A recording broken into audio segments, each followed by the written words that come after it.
तो चलिए अब आगे बढ़ जाएंगे, जहां पर हवाई किरायों के हवाले से बात करेंगे, जहां पर बताया जा रहा है कि हवाई किरायों में इजाफा देखने को मिल रहा है, जिसकी वजह से काफ़ी मुश्किलात का सामना जो है वो करना पड़ रहा है मुसाफिर को। श्रीनगर से मुख्तलिफ मुल्कों और अंदरून मुल्क रियासतों के दरमियान हवाई किराए में बैनुल-अक़वामी हवाई किराए से ज़्यादा है। इस तरह की सूरत हाल न सिर्फ सयाहती सन्नत के लिए बल्कि तलबा और बीमार अफराद के लिए सफ़र करना मुश्किल हो चुका है। किराए में इजाफा लगातार देखने को मिल रहा है, जिसकी वजह से जो तलबा है, जो बीमार है, जो सयाह है, उन्हें काफ़ी परेशानियों का सामना करना पड़ रहा है। जहां पर आज की बात करेंगे, यानी कि 8 जनवरी की खासकर अगर हम बात करें तो फ़िज़ाई जो किराए हैं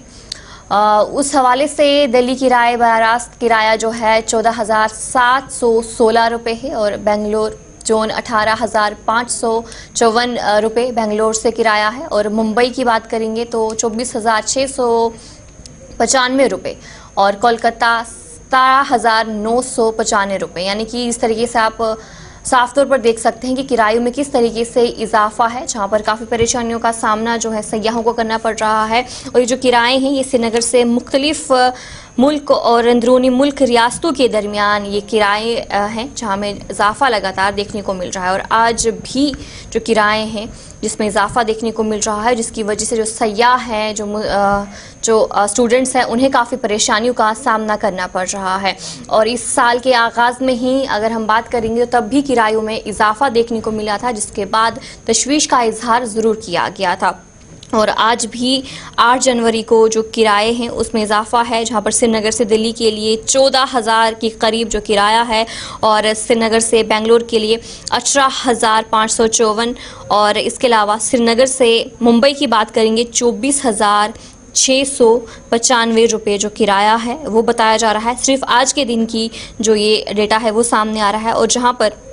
श्रीनगर से कोलकाता की बात करेंगे तो 17,995 रुपये किराया है और हैदराबाद तक की बात करेंगे तो 17,498 रुपये जो किराया है श्रीनगर से वहाँ तक का। यानी कि साफ तौर पर आप देख सकते हैं कि इस तरीके से जो किराया है उसमें इजाफा देखने को मिल रहा है। 18,000, 19,000, 24,000 तक का किराया जो है वो आज के दिन का बताया जा रहा है। और इसकी वजह से काफ़ी दिक्कतों का सामना करना पड़ रहा है। तलबा जो अपनी तालीम के सिलसिले में दूसरे शहरों में मुंतकिल होते हैं वो इससे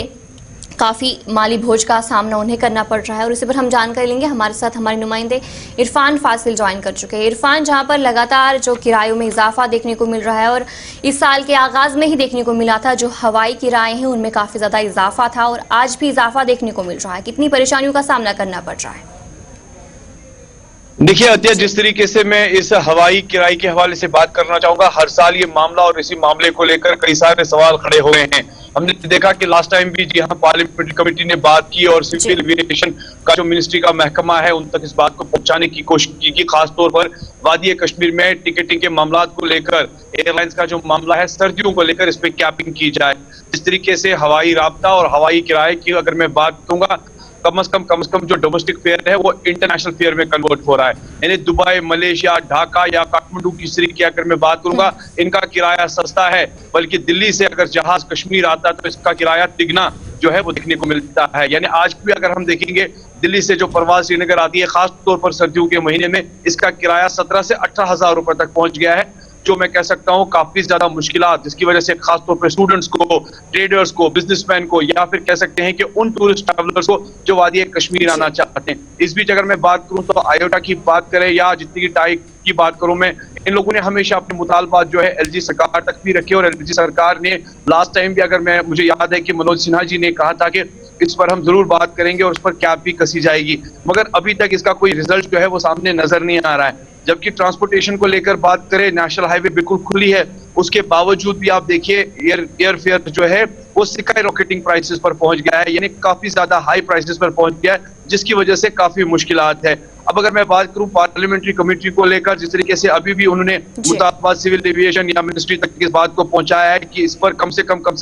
जहां लोगों की राहत के लिए बात की जाए, मगर इसका रिजल्ट जो है अभी भी सामने नजर नहीं आ रहा है। अब इसमें आप देख लीजिए, अभी ट्रेन भी शुरू होने जा रही है और ट्रेन जब चलेगी तो जाहिर सी बात है इसका हैमर जो है वो एयरलाइन पर जरूर पड़ेगा। मगर आखिरकार जबकि हम देख रहे हैं कि टूरिज्म की बड़ी बढ़ोतरी बातें करते हैं, ट्रेड को लेकर बात करते हैं, ट्रैवल को लेकर बात करते हैं, तो आप उसी टाइम ये हैमर क्यों कर रहे हैं? कई सारे ऐसे टूरिस्ट हैं जो इस वक्त ट्रैवल एजेंट्स के जरिए किराए की वजह से काफी सारे पैकेजेस जिन्होंने कैंसिल किए हैं। होटलियर्स का मानना है कि एक साइड से बिजनेस बढ़ रहा है, मगर दूसरे साइड से अगर हम देखेंगे जब किराया जो है खासतौर पर एयरलाइंस को लेकर जब वो आसमान पर पहुंचता है तो उसके साथ साथ कई सारी ऐसे होटलियर्स जो है जिनका मानना है कि बुकिंग हो वो कैंसिल होगी, उसका सबसे बड़ा इम्पैक्ट जो है एयरलाइंस की टिकट को लेकर है। और हम चलिए, बहुत बहुत सरकार शुक्रिया से इरफान जानकारी देने के मुतालबा लिए। हमारे नुमाइंदे इरफान फासिल आपको अपडेट कर रहे थे। चलिए